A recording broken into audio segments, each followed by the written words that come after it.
Hello. Ooh. I've been in kind of a toxic loop lately with social media and how to fit my social media goals in with my art making goals. Instagram, in particular, is the sore spot for me. In order to post more art, I need to be able to make more art, and I don't have as much time to make art if I am always editing reels and carousels and this, that, and the other. So it's just been this difficult balancing act between the two sometimes. Anyway, I was mulling this dilemma over for like the 50th time this month while I was at the gym earlier, and I had a brainwave because I think I might have thought of a way that I can literally hit two birds with one stone. Well, not literally, but theoretically and figuratively and everything else, because I've thought of a way that I can focus on making more and improving my art and also gather a ton of easy posting fodder to get a ton more illustrations onto my Instagram. And that is to participate in a drawing challenge. It's that simple, I hope.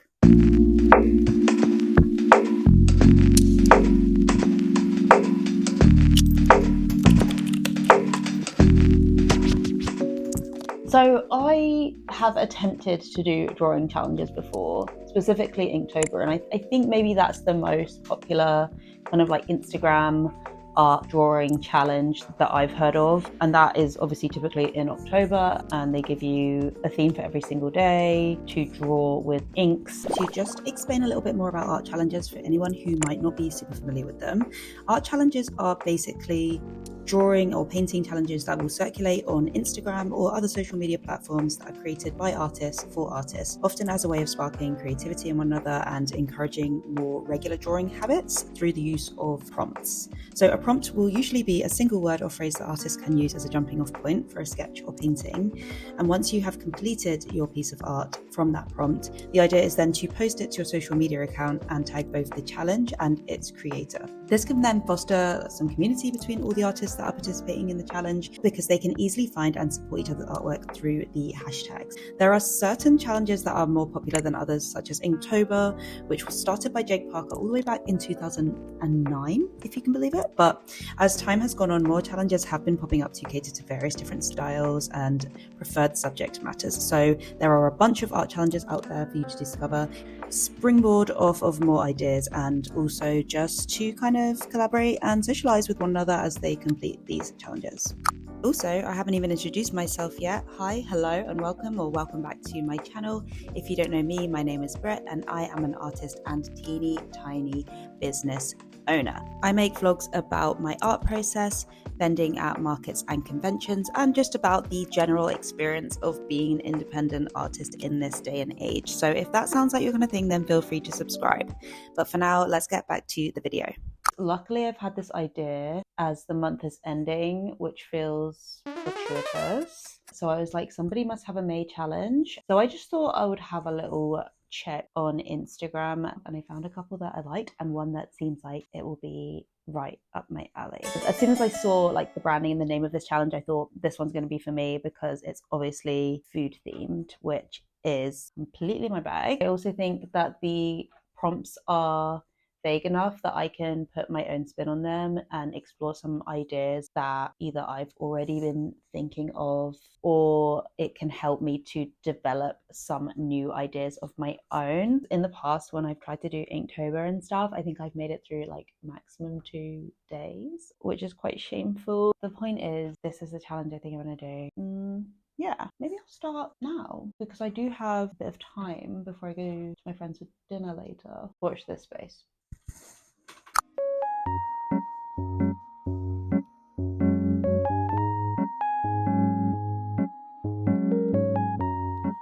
In the interest of thinking less and doing more, I have chosen a direction for my first May illustration, and I already think I've bitten off more than I can chew, but I am going to plunge forth. I have 31 opportunities to make mistakes, so let's start.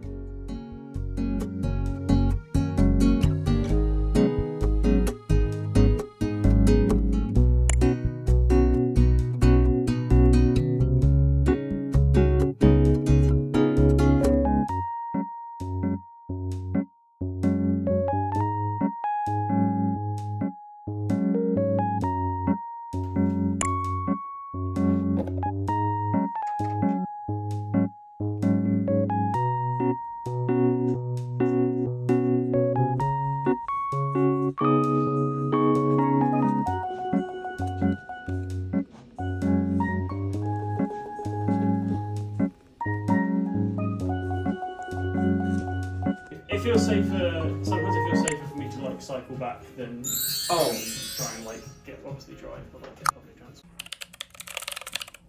Good morning. Today is a new day. I'm gonna finish my drawing slash painting from yesterday. Sorry, I think I'm still waking up. Yeah, I got up like reasonably early, so I'm gonna finish off my first Midway entry now. Let's go.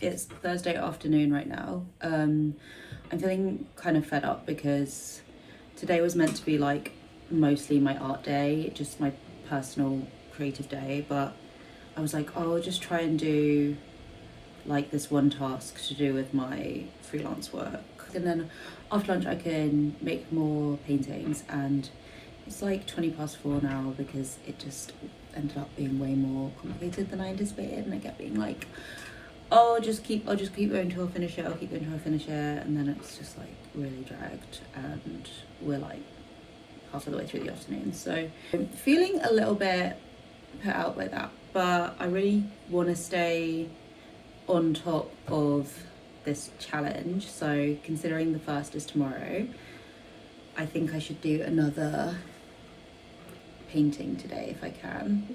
I haven't decided if I'm going to do them all traditionally. I think I'm going to try and do as many as I can traditionally, but if I feel like I get like behind, maybe I'll do some rougher digital stuff. I don't know, we'll have to see how everything unfolds. Yeah, also I haven't shown my final illustration for the first prompt yet. It is done and it is here. I think it's pretty cute. I don't know if I like overworked it a little bit. I don't know. I just need to stop fiddling around with this. Yeah, I don't have time to say about it right now because I'm just thinking about the next prompt already. And the next prompt is creamy. And I actually do already have some ideas because I had done a load of sketches recently. It was actually trying to come up with ideas for my new collection that I did these. And there's a few here that I think could work for the creamy prompt. Like, for example, I've got this one with the cat that is like on a pile of cream, like it's a bed. In fact, most of these have cream in them because it was like this idea of this like sweet dreams collection that I was thinking about doing. So yeah, there's a few here, and I'm gonna basically just choose one of these sketches to make into a little illustration for the second prompt.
Yeah. Oh my god. He was like, yeah.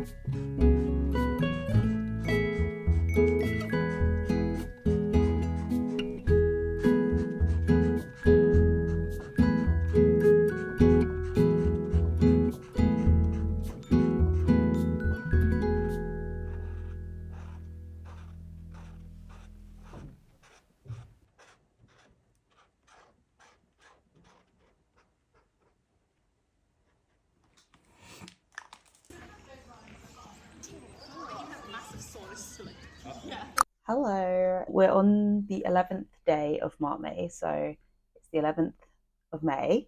Basically, I've taken 3 days off of the challenge so far this month, so that means I've done 8 May drawings, and I thought it would be good to do like a little check-in of how I'm feeling about it, how I felt about the drawings that I've done, and like the challenge so far. So I started off taking a lot of videos of me doing the drawings, and then I kind of just tailed off because, first of all, my phone storage is constantly getting full. And second of all, I think just because of like the pace of this challenge, I had to focus on just like making the art over recording it. I think mentally it was just like too many things in my brain. So I've been mostly focused on actually doing the drawings. Obviously, I have pictures of all of them that I can show. And I think the next one that I do, I will like record the whole process, just to kind of see where I'm at, like as we near the midway point of this challenge, to hopefully, like, I don't even know if I'm going to make this into a vlog or anything, but I thought it could be like a nice vlog to show if I do complete this challenge. So I'm going to continue as if this is going to end up being a full vlog. Anyway, I just wanted to take you through some of the drawings that I've done so far. Hey guys, so I did originally talk through these illustrations, but lo and behold, my mic was dead. So please enjoy this little slideshow of my first 8 May drawings. I did go ahead and spontaneously add some ratings to them as well, so you can say which ones I loved and which ones I didn't love so much at this stage in the challenge.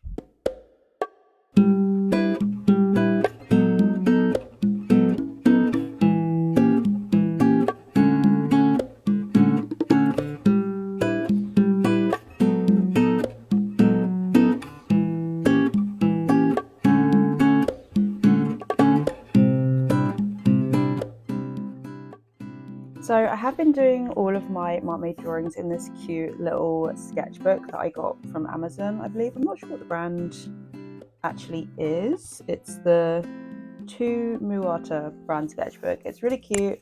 I specifically got it because of the square shape and the portable size, because I really like making art in square format.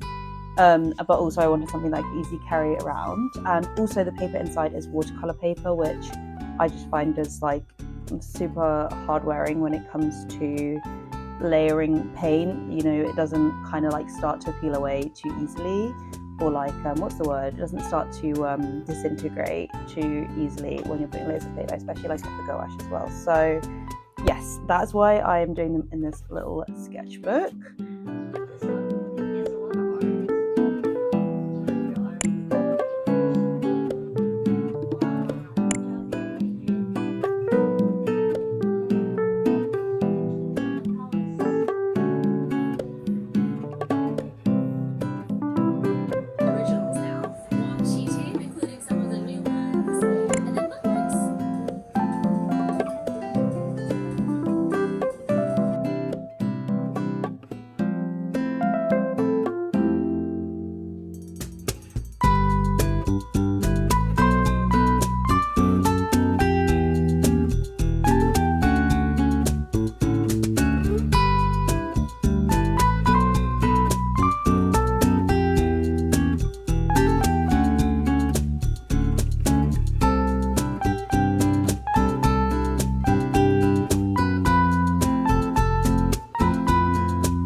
I didn't record a lot between number 12 and number 20 of the challenge, but I just wanted to show you the drawings that I did do for those days. My favorite being number 15, which was raw, and I also really liked number 18, which was fruit, but I really did not like 19, which was nuts. I think this is my least favorite marmade drawing that I actually did over the course of the challenge.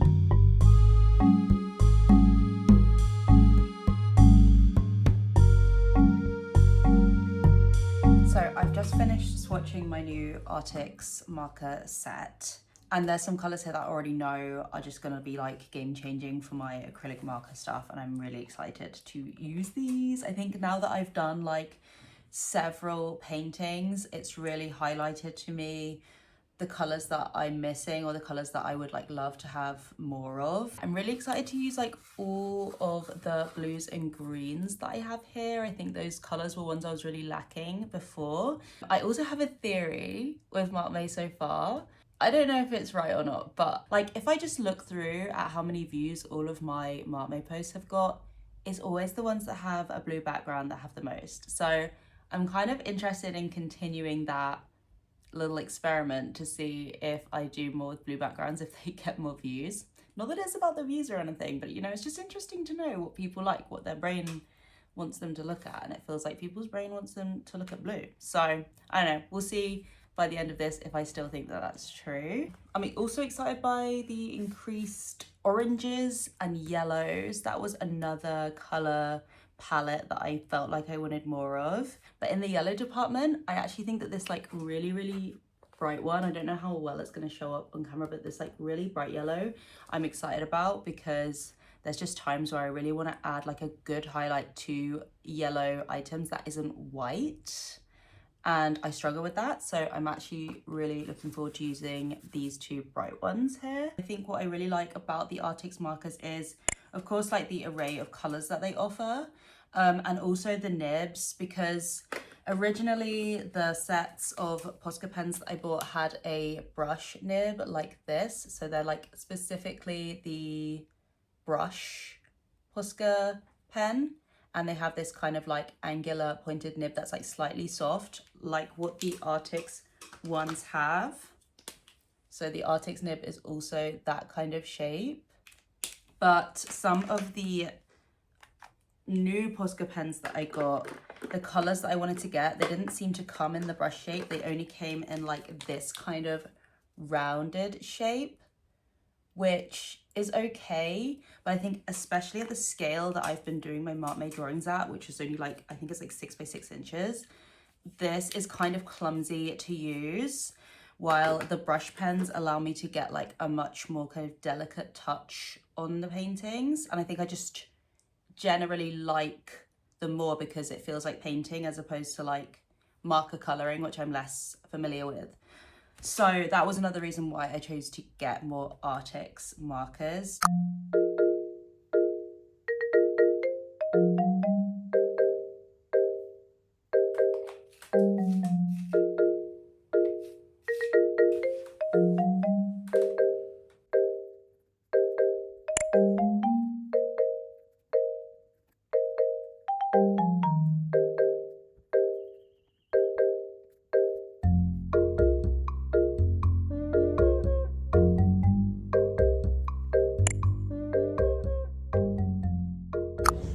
Got my reference, got my colour references for my new markers, got my pad, and I got my Hugo spritz.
At some point I have to get a new chair because it's just always squeaking and it's very annoying for recording for videos. Hopefully my mic does an okay job of like editing those out.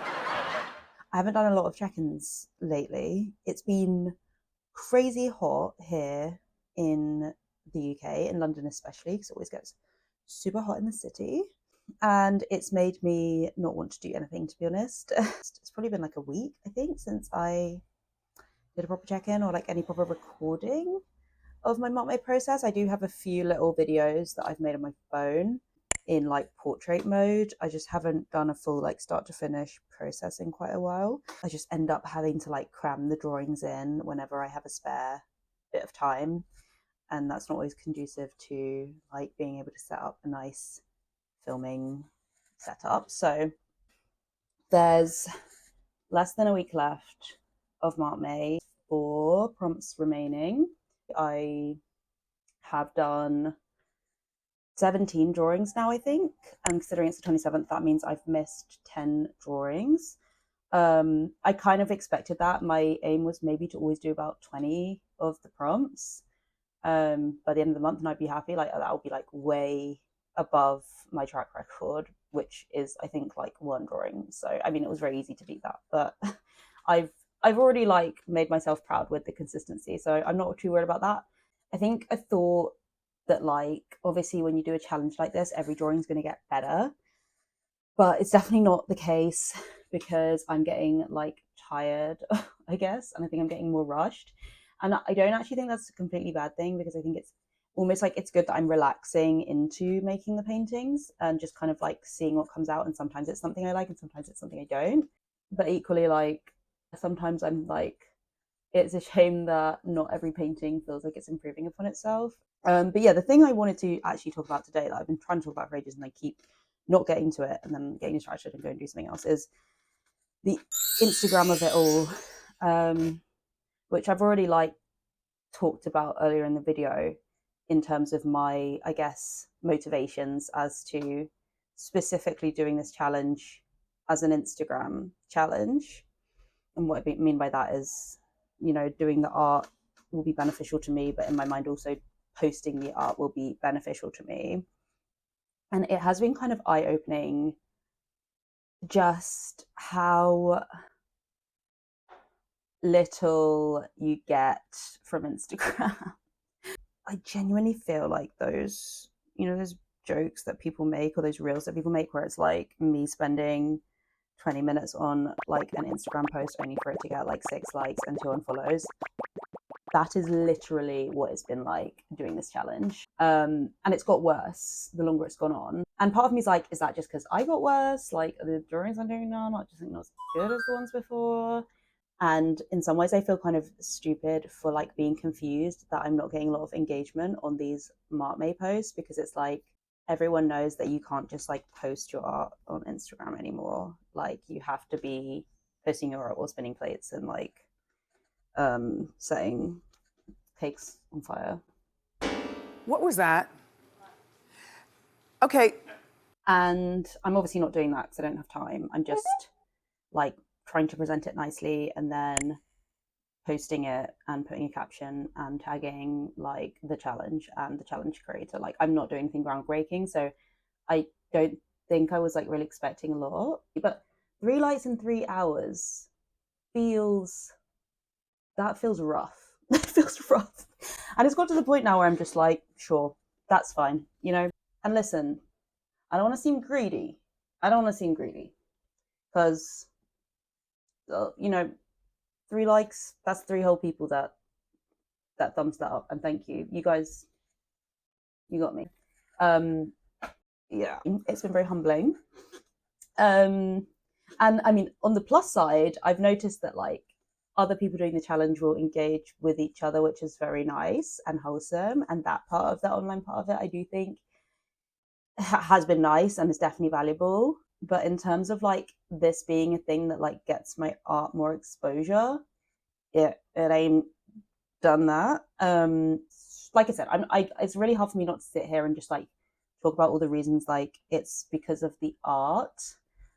But I think it's more because of the way that I've presented the art, and that's just not obviously not in a way that's like Instagram friendly as it is in 2026. And maybe if I was doing a challenge like Mermaid, that's a lot more popular, maybe would like make more people see it. Like Mermaid's a much smaller challenge. Like there's a lot less people doing it than something like Mermaid. So yeah, apart from the few people that I've like connected with through the challenge who are like supporting and seeing my posts, I don't think a lot of people are seeing my posts at all.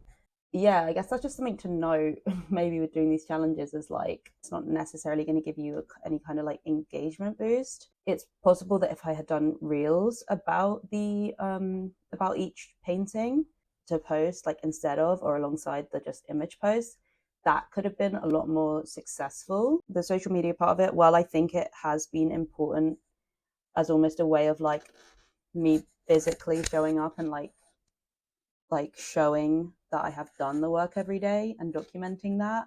But oh my gosh, has it been humbling. So I will experiment a little bit within Instagram, but it's just going to have to be like a means to an end for me, because unfortunately it is still just the standard social media that a lot of like markets and conventions want to see. And it's also like just the standard thing that like people follow you on when they first meet you and that you show them when you first meet them. Like I hate that feeling when somebody asks what you do and then they ask to see it, and then obviously like the first thing you think to show them is your Instagram, but if your Instagram doesn't like fill up to par, I hate that. One thing I would say, it's been really nice to just like be super creative this month. Like I know I'm going to look back at how many things I've created and feel really good about it. So yeah, I in general positive, despite the social media element of it still kind of like making me grit my teeth a little bit. I think in general I'm still like I'm enjoying it, but I'm also looking forward to end so that I can just like draw some different stuff that's just for myself. I don't hate it yet, which I feel like maybe I thought I would, but it is what it is, and you got to do this stuff to find out what works and what doesn't. So that's me for now. I'll see you later. Bye.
Hey everyone! So as you can see, here is some footage of me completing my drawing for the final Markmay prompt freebie. I had intended to film this entire process, but alas, my iPhone had other ideas and ran out of storage while I was recording, so I figured that this might be a good point in the video to just give my final few tips and takeaways to anyone thinking of taking on a monthly drawing challenge in the near future. First off, don't let a missed day or a couple of days throw you off. Life happens, and drawing daily is actually a big undertaking, especially if you work another job or have other responsibilities. So if you miss some days, just keep going and pick up on the next prompt.